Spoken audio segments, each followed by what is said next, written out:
baby! That was a good grab. Oh my. Oh, Kirk, we're in the backing. He is angry. We have angered the beast. I've got the running line back. We're winning now.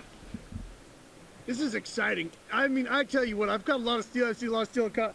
Every time I get a grab, it's just, I could lose the fish now, be pretty okay with it. That's electric shit, man. I mean, this is what people live for. This is the lifestyle oh boy, hang on, I gotta focus. He's trying to pull a juke move on me. Who's texting me? Who's texting me?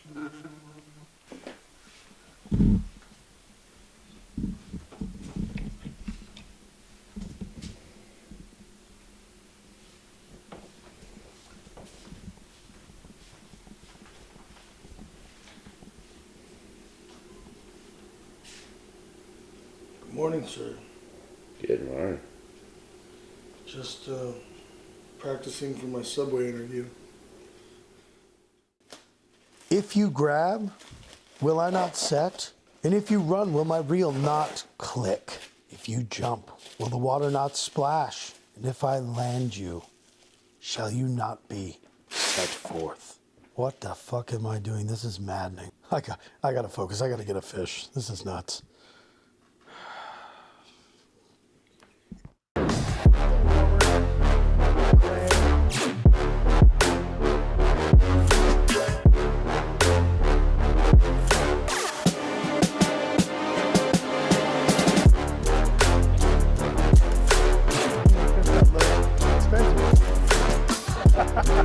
Totally different.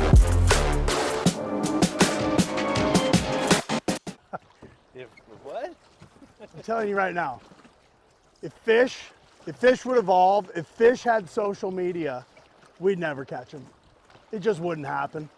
And because of their lack of trying to evolve, idiots, they're just not going to catch up. That's why we can't harm them. It's all for them. Yeah. Did you see that boat go by on the road? I did not. No. We have quite a jump on him, but I know he saw us. Can he do anything about it? Probably not. Not at this rate. Unless he's got a motor. No motors down here.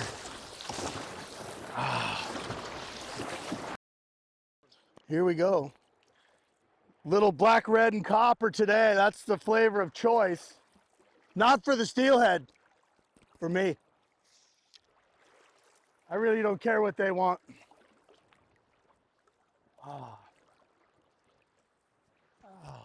It's been a long time since I got to do this, so.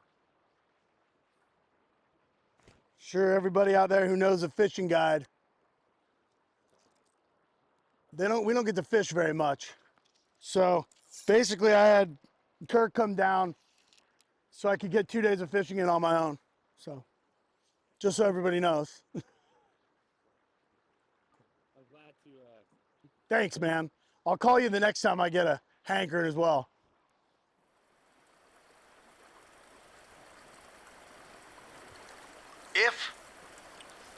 If I wade, do my waders not get wet? If it rains, does my jacket not bead? And if I fish, am I not just mad?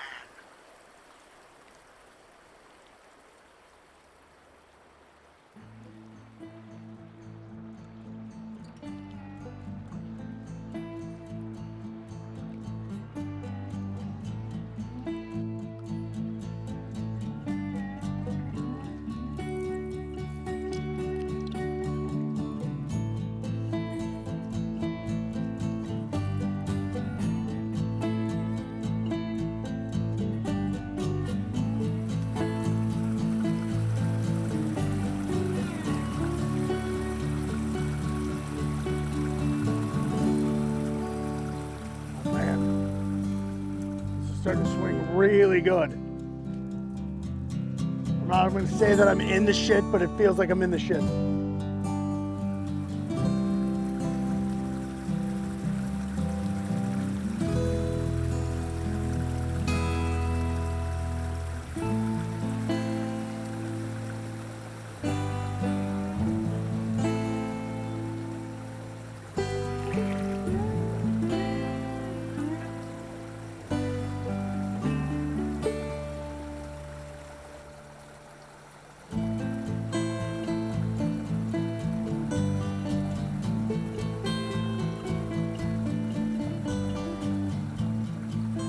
does the culture of fly fishing mean to you? See, so you couldn't really ask a deeper question and probably couldn't ask a more important question at this point in time for our sport, because a lot of how you define the culture of fly fishing is going to define the future of what's going to happen. And the culture of fly fishing has evolved and is currently evolving in a way that I can't foresee. I don't think any of us can foresee. The problem with the question is, from my point of view, is if you asked me this question 10, 15 years ago, anybody who's answered this question for you, including myself, if I think in a chronologic way, I think the answer is going to be different 15 years ago as it was 10 years ago as it was now. And the reason for that is I can't tell in some situations if fishing is driving the culture, if culture is driving the fishing. And this is where we have a paradigm change. And when I think about it in terms of fly fishing as a whole, that's a really tough question. If we define it as little cliques within our sport, it becomes easier to define. Like, we all know them. We all have those buddies, and we all know those people that are permit fishermen. Like, that's a culture. That is a defined culture in itself. Now, it's a very small niche. You know, we're swung fly steelhead fishermen, so I'm not saying we're a large niche, but that is a niche, right? Tarpon fishermen, they're a niche. You got your trout guys, and you got, for better or worse, you got your Euro nymph guys, right? But but then you have to include all those groups. We're all considered in the same culture of fly fishing. So what is the culture of fly fishing? The culture of fly fishing is a collective group of people that want to either use the outdoors use the outdoors as a way to expand who they are or heal who they were. And that is where fly fishing is now. If you had to ask me the culture of fly fishing, that's what it is now. In the best definition to that wide question, it's people who are using it to expand themselves or they're using it to heal from something else.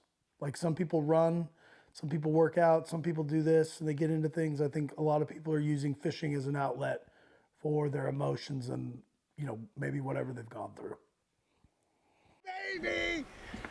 That was a good grab. Oh my. Oh, Kirk, we're in the backing. He is angry. We have angered the beast.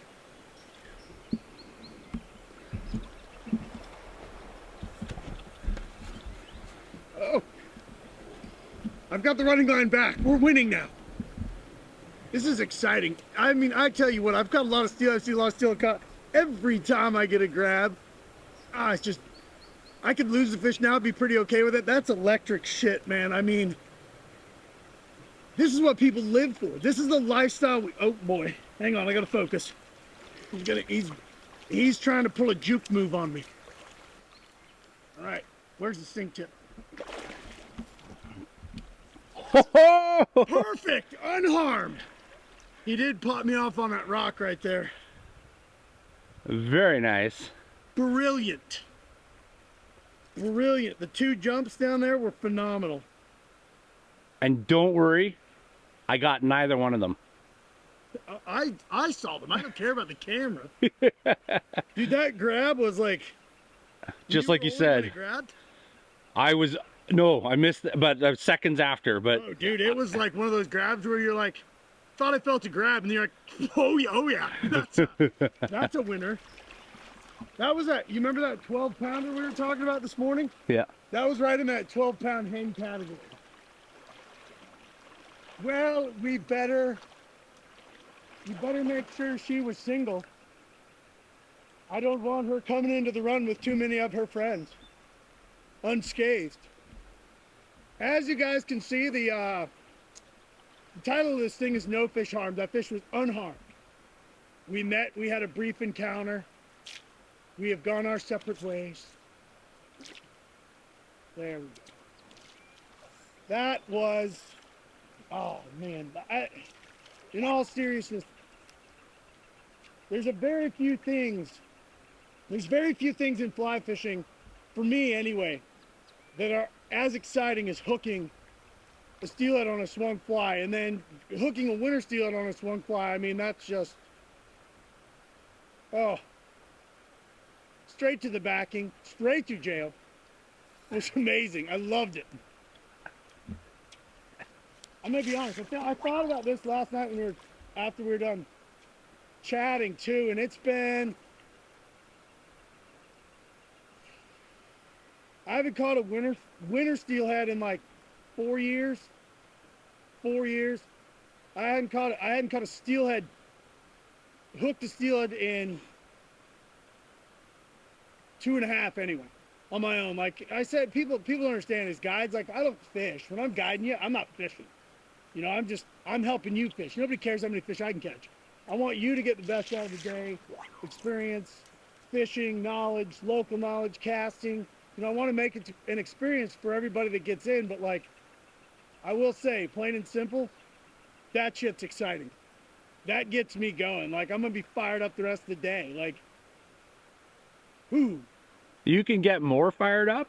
I can get more fired up, yeah. Like, I didn't want to say anything, but I'm engorged right now. It's just like, that gets your blood going. Like, that's what we live for. That, when you define what winter steelhead fly fishing is, that was it. The epitome of it, right there. Win, lose, or draw the fight with the fish. Having that, giving yourself the opportunity, being here to give myself the opportunity. You know, we've only fished a run and a half. But the fish don't know how many hours and days I've put in here and time I've worked. You earn every one of these fish. It's unreal. And like, when we put in this morning, I will say I had a feeling something was going to happen today. I'm kind of surprised it didn't happen in the last run, but it happened here. So I could probably be good for another couple of years now. Have your values adapted or changed in any way as you progress in the fly fishing world? And how does it affect your fly fishing and your day-to-day life? Do you intermingle the two? I mean, you got to intermingle the two. Your values as a human being, as a hominid, should show through in things that you're passionate about. And if you're not passionate about, then your values won't show through because the things you care about don't exist there. So my values, my personal values shine through a lot in how I work and the passion I have for the certain things in our sport. I like to work hard. I don't mind working hard. And of course, you know, I picked one of the hardest things to do in the way I chase my fish. I picked one of the hardest professions as far as getting people to fish and fishing. And, you know, we can talk about other things about fish being in decline, but like, I just am drawn toward things that are hard and make you become a better person, a better angler, a better, everything you have to do is better for that. And the values you need to do that involve passion, emotion, drive. And those are also words that I would describe as far as values toward conservation, as far as values toward the consideration of others, as far as values toward being a compassionate humanitarian. I think fishing, I don't even think, I know fishing has adapted my values because of how I feel about the current state of fishing and the fish I find to be the best. And my values have drawn me to that, but in the end, those things have also shaped the values that I currently have in the space we're in. So yeah, I'd say both of these things occurred at different times. Yesterday I used 3 feet at T11. That's it? Kidding. I was like 10 or 11.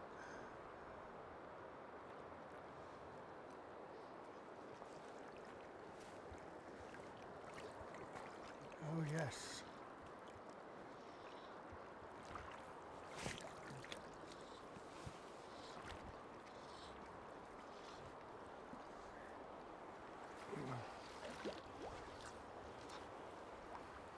Told you.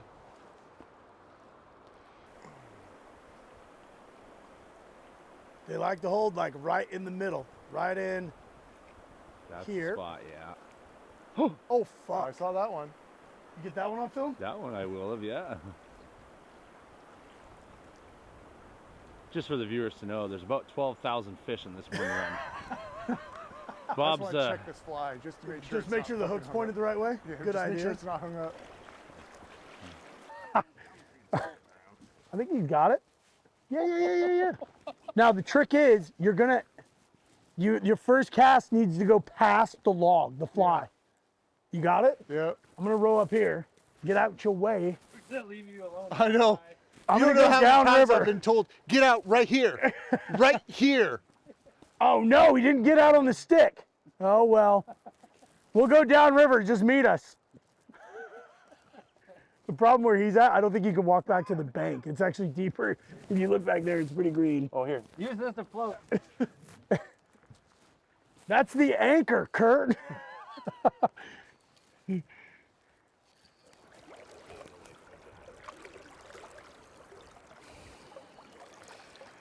Today is one of the hardest days I'll ever have of the year.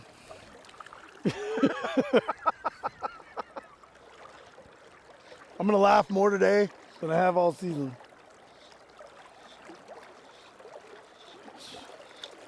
Camera's rolling. And fish on cue. PA, where, we get the fish, PA? Where's the fish? Cue the fish. Cue the fish. It's coming in now. Put the drop box in. Gravity, pulley. And cue the Sasquatch. Sasquatch on the left. Toyota from the right, and oh, there's not enough haze. That's a cut. Take 68. Listen, we've got 7 more, and my contract is up. You're good on that one. Let that swing in a touch closer, Bob. Okay. Okay, we're going again. And cue the fish. Go on. Eat it. Take it. Run.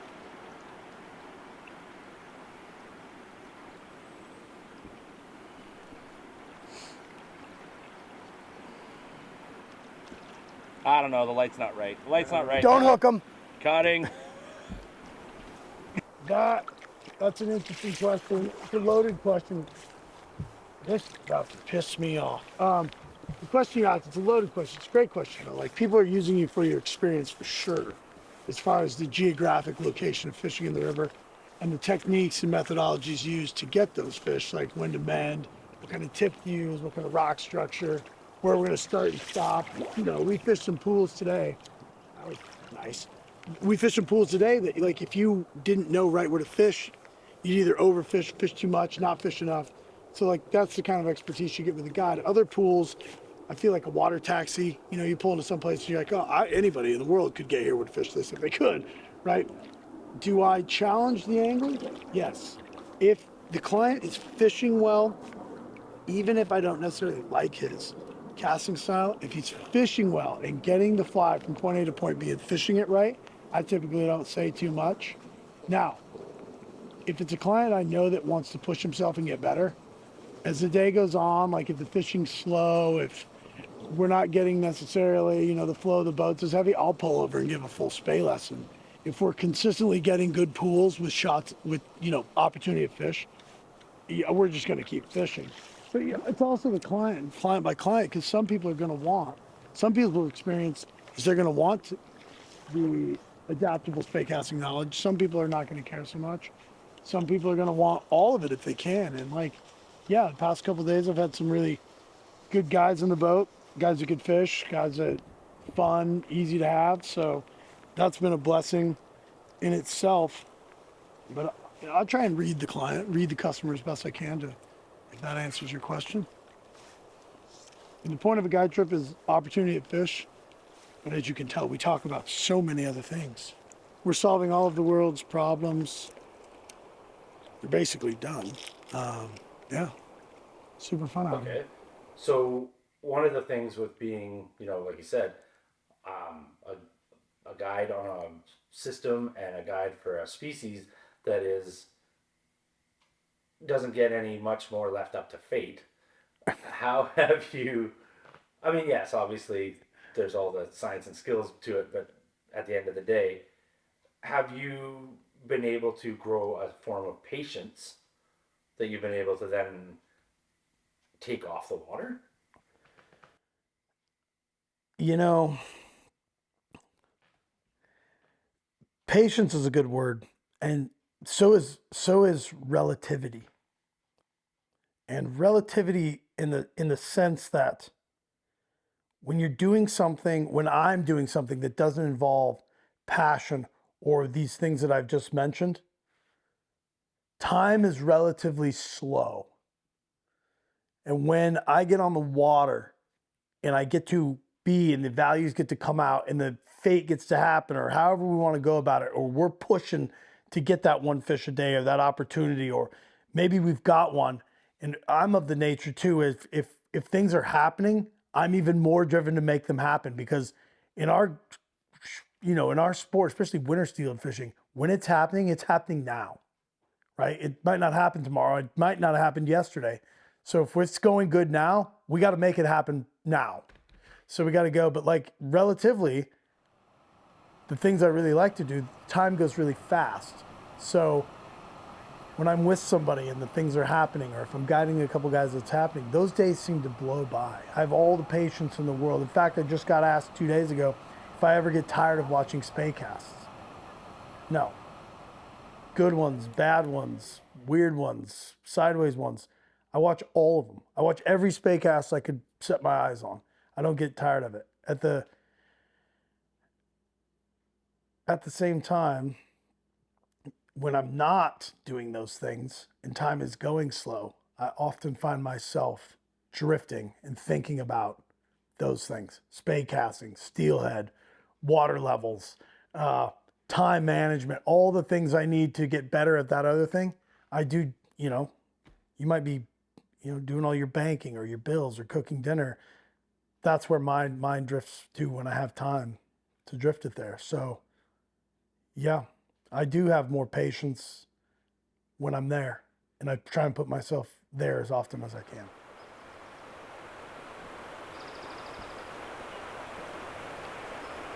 So, throughout your time, but do you have, or can you remember, like an aha moment where something clicked that drastically changed how you cast for the better? Like, are you talking like I just was there and I just had a paradigm shift in everything I did? That Satori moment where it just happened for me. And I can think of many actually, Okay. many. And I think I can think of many personally, and I've got to be privileged enough to see that in other competitors and students and anglers that I've guided over the years as well, where all of a sudden it hits them, and they've taken a huge plateau. They were here and the boom, and they get it, and you're like, oh yeah. And for me, one of the epiphanies was grain weight was a big one. Like not understanding grain weight, but understanding the physics and the dynamics of casting weight and moving weight. That was a huge paradigm shift for me. Second off, and I mean this in the nicest way you can possibly say it on a media outlet, the minute I threw out the idea that there was rules to spay casting and I could define the rules I wanted for spay casting, I had a huge breakthrough and paradigm shift where I no longer lived by the rules of the FFF or any of that, or any, nothing against like Simon Gosworth or everybody, because everybody has style. But the minute I could define what needed to be done to make the line go as far as possible, that was a huge paradigm shift for me. Because we always get this thing, and even as anglers, I say, I need to stay in this box. I need to do this. throw all that crap out. What you need to do is be adaptable enough and have enough proprioception in oneself to allow yourself to change and modify to get what you want accomplished, right? Outside of that, people always ask, or, oh, I know my casting's not that great when I guide them. To be honest, if your casting's not that great, but you're getting the fly out where it needs to be and it's fishing, you can ask tons of people. I don't say anything. Number one, if I coach you midway through the run, we ain't going to get through it. Number two, if I'm not physically in danger and you're not physically in danger and the fly's getting out where you could get a fish, we're fishing, we're going, right? So you have to draw those lines. At the same time, when you want to get better, when you really want to break the mold and make yourself better at something, throw the rules out. That was a huge epiphany. Understanding physics, understanding that you could now define the rules for what it is, right? And then you can shape the rules around after you have your findings, right? That's the things of experiments, right? We're going to have very few variables, but we're just going to go wild. Then we're going to come back and draw conclusions. And then what happened was the conclusions I drew didn't align with any rule that was written. That's why the paradigm shift happened, was the rules I found didn't match the current list of rules. And the minute I saw that and could absorb that information, because it takes time, like you've been taught something and you keep hearing these things and then you're like, my findings are finding out this isn't actually true. This isn't true either. And this isn't true either. The minute I could wipe that slate clean and go, this is what's true. This is what's true. And not only can I say it's true, I can prove it's true. And then it got to where I could teach. And it goes, this isn't true because I can do it. This is true because I can see other people doing it and the same exact things happening. So when I got to define the fundamentals of what I was doing, that made me a better caster, made me a better angler, and it made me a better teacher, right? So those are things going forward with that were massive paradigm shifts and made me better at all that. Yeah. Huge epiphanies, so to speak. History of fly fishing. What parts of the history of fly fishing do you like to read up on, like gear or people or places? Actually, all of it, actually. And I've collected, especially with the space stuff and the history and the origins, in the UK and the evolution of flies and fly tying material, all of it's integrated in this sport. Like, you can go back as deep into it as you want or not, but like, I've collected every piece of literature I could that mentioned the word spey casting. I bought all the books. Some of them were not cheap. I've read all of them. They're at my shelf at home, read them all. And going back and like, it's amazing when you read about the equipment. I have a few Green Heart rods. I've actually fished them, how they built lines, how like back in the day, like you didn't just go to the fly shop and buy hooks, right? Like they bought sewing needles and made hooks, right? Back in the day, you didn't just go get that stuff. And so a lot of the early Atlantic salmon flies were, they were very drab. They were like chicken feathers and like, red stag, things they could readily get, stoat tails and all that stuff. It's very simple stuff. And then it evolved into this very colorful things and like, they find out and the way they swung the fly changed. You can read that through the reading. So like the history of it all is it's in a constant state of flux if you really read it. And we're still in a constant state of flux. Now, one of the greatest things I've read in the literature, since I started collecting it is, back in the 1800s, like 1860, 1870, 1880, the English for the spate rivers would fish very, very short rods that they could fish double or single-handed. They're around 12 feet. And they used a thing called a torpedo head, which is a very fat chunk of silk. It had a very thin line behind it. And they would cast upwards of 6/0 double hooks. I'm sure this would make any intruder look like a joke. And they cast those on that. And to me, you're talking 140, 150 years ago. That sounds like a Skagit line on a switch rod, does it not? And like you can read about that, and people are like, you know, oh, we got these new things, these Skagit lines. You're like, that's nothing. None of this is new. Whatever you invent in this game, somebody's already done. There's nothing new. Reinventing, reusing, you know, readapting. I believe in all that. But like, as far as the collective material I've got into, there's a lot of cool shit that they used to do a long time ago that we're just reusing now, and it's kind of cool. So I do collect the literature. I love the history. And then I like the history of steelhead fishing. It's just by comparison, it's uber incomplete, right? Like, we've only really been steelhead fishing, like, I mean, benefit of the doubt wise, let's say around 1920, really. And so, like, you don't have, like, you have 100 years of history, and, like, really nobody even wrote about it until the 30s. So you really have 80. Then we didn't have all the history of flies. I mean, some of the first steelhead flies were like Mickey fins and weird stuff. Like, we didn't develop the culture of steelhead fishing until basically post World War II. We started seeing skunks and things like that. And those were basically just adaptations of Atlantic salmon flies. And then it was another 30, 40 years, you know, before it came its own thing. Where, like, we have flies that are steelhead flies. So by comparison, we're in infantile stages of history compared to the Atlantic salmon guys. You know, the first book on that mentioned Atlantic salmon fishing was like 1514, Thrice Fishing with an Angle, that was written by a nun, right? You're talking the first steelhead literature is 1930. Sorry to tell you, they got 500 years on us easy. So we got some catching up to do, but that's the cool part, is like, we're in a time period where you can see that and you can reflect it back and forth and literally know there's nothing new, but at the same time, you can also see the steel fishing's relatively incomplete. So I do like that. Now I like to collect, I collect a few green heart rods. I've collected quite a few flies that were tied by, you know, relatively famous people, or, you know, in this industry, I'm not sure anybody's really famous or like infamous people. Like, I have, Deck watches this. I have quite a few Deck Hogan flies. I have some Harry Lemire flies.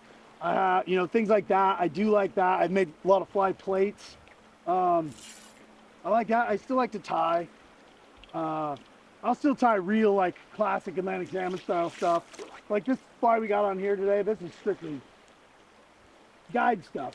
And when it comes to actually fishing, I don't really care what the fish eat. Like, they'll eat, if you're in the right place at the right time, they will eat anything. They will eat anything.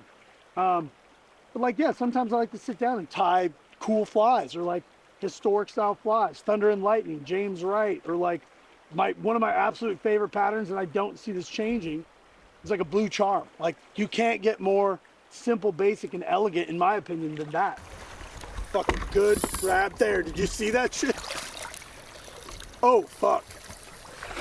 We've got jumping going on. Put this conversation on hold, this deep, tranquil thoughts we were having, Kirk. I gotta get back here for this.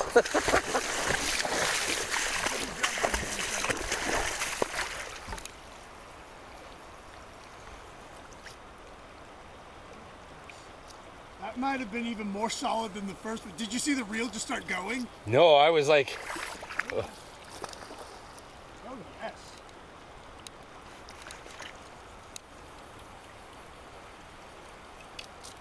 That fish obviously moved a long way to eat that fly, because he fucking smoked it. You're not a giant fish, but you are spunky.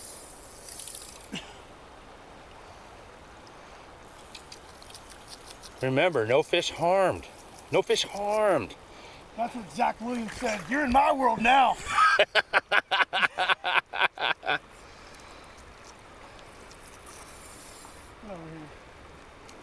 I do, my one flaw nowadays is I fight the fish real hard. Oh yes. Oh, it's a nice wild fish. He will remain unscathed. Oh yes. All right.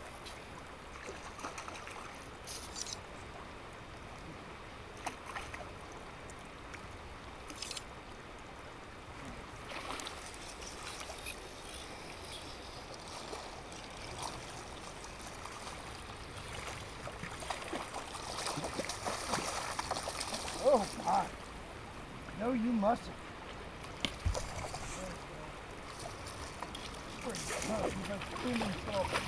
Right in the corner of the mouth.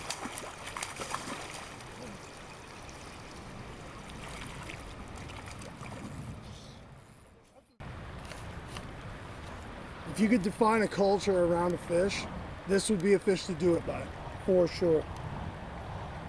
Wild fish, 8, 9, 10 pounds, absolutely smoke the flies hooked in the corner of the mouth.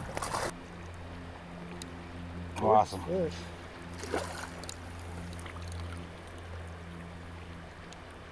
And if you don't use red and copper, fuck you.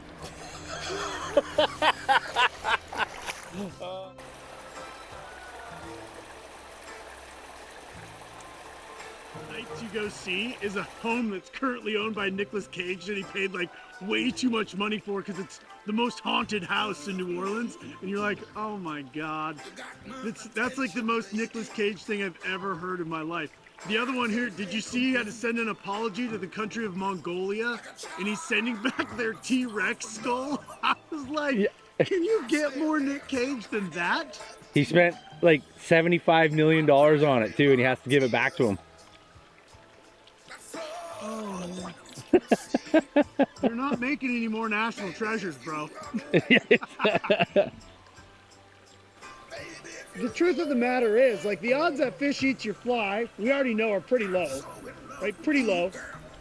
But when a fish eats your fly, regardless of what happens, the experience that you have, or that person has, or whoever's out here, or wherever they're at, that experience is organic to them. That is it. That is their experience forever. Not mine, not yours, not the guy they're fishing with. Every encounter with a steelhead, especially, that experience is organic. Whether you lose the fish, you break them off, you land them, whatever happens, it's your experience, and nobody can ever take that away from you. I'm gonna tell you right now, the synchronicities we've had this morning, sandwiches turned out good. They didn't mess up my order at Starbucks. Pretty stoked about that. Got every damn run we wanted this morning. I mean, we are on a gravy train with biscuit wheels, boy. It just can't get any better than this. Damn, it's good. So good. Oh, nice. Getting to the point we actually have to hold a couple loops. This is a lot of running line. Let's see what we can do.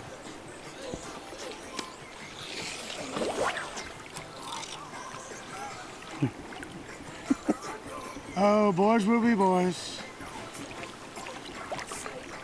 For the rollers on the far side, I prefer gale force.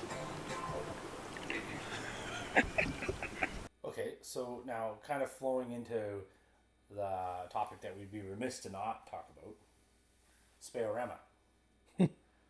Now this will air before you're obviously going to be at Spey-O-Rama this year. I will be there. I haven't officially registered, but I'll be there. Here's where I'm at with Spey-O-Rama. And this is gonna be a long answer because it takes a while to understand. And I think anybody who's won something like Spey-O-Rama or a world championship, and I'm not going to say every aspect, but like a lot of aspects, when you become and you push yourself to be something that you dreamt about, there are things you have to do as a person. And then once you achieve them, to continue to go at them, you have to redirect your thinking. It's not the thinking like, oh, I have to maintain on top, right? In my opinion, that's loser thinking. We're not maintaining. If we're not growing, right? And spey casting is a lot like golf. It's a lot like these other things. I'm not competing against Jared Downey or James Chalmers or Tommy Eric Vizsla. Those guys are there. You're competing against yourself and Mother Nature. So how can I get better at doing that? Well, I can do more of it, number one, right? So I can do that. I can get more innovative with the equipment, and we're not going to get too much into that, but there are things you can do to get better, and those things that can make you better one way can be adapted to make them better the other way too. And as a caster, I've thought outside of the box a a lot. You know, I've done some things behind the scenes that have helped spay casting a lot. But in the end, the 1% better for me is, can I grow the sport 1% better? Can I help push things like Spey-O-Rama and competition spay casting? Can I not necessarily push? Can I grow those? Can I get more people interested? Can I make people want to think about doing it? Number one. And number two is, as a caster, where is the pressure for me? Right? Like this is the other end of it. Is the only way for me to fail anymore. I can't fail anymore, right? Like I could get dead last this year, and I've already won 4 world championships, right? I've broken world records. I've done, like you said, I've done a lot of the things. Traveled to other countries. I've won in other countries. I've done nifty things. I've met amazing people. Now it's all about competing. For me, I really like to compete. And if you ask any of the competitors, or you get to ask, or I know you're gonna talk to Tim at some point in time, Hopefully not. and he'll be one of the guys that tells you, or Bruce would tell you, or Tommy would tell you, I might not have my best stuff every day. Nobody does. But because of my competitive background, I will find a way to make my not best stuff be pretty damn close to the best in the world every day. And if you catch me a day where I'm on at 100%, you're in deep shit. Because I don't think there's anybody, if I'm at my best, that's going to beat me. In fact, I know they can't. Right? So when you have the B and the C game going, I could still win. When I have the A game going, there's no ifs, ands, or buts then. So how I get to San Francisco this year, when you're talking about Spey-O-Rama this year, is I hope to see all the people I want to see. I hope to have a great time. You know, there's going to be some people there that I haven't seen in a while that I'd really like to see. I hope to compete at a level that reflects the amount of passion I had, regardless of where I stand on the podium. If I win again, great. Don't think that's not in the back of my mind. If I don't, not that worried about it, right? I don't know if somebody needs to win more than 1 world championship. I don't think winning 5 or 6 would hurt. So that's where I sit with that. So it'll be something, right? Like if I just stopped casting, or, you know, retired from guiding or any of that, I would still go to Spey-O-Rama. No practice, anything, just to go because of the event, because of the people, because of the camaraderie, because of the friends. I would go to Spey-O-Rama knowing I might not qualify. I would still go, right? Because what it takes to qualify nowadays is no small feat. Like if you see those lists and the names on the lists, if you're in the top 10, if you made that list to qualify for Sunday, you're a damn good caster. Don't sell yourself short. You're a damn good caster.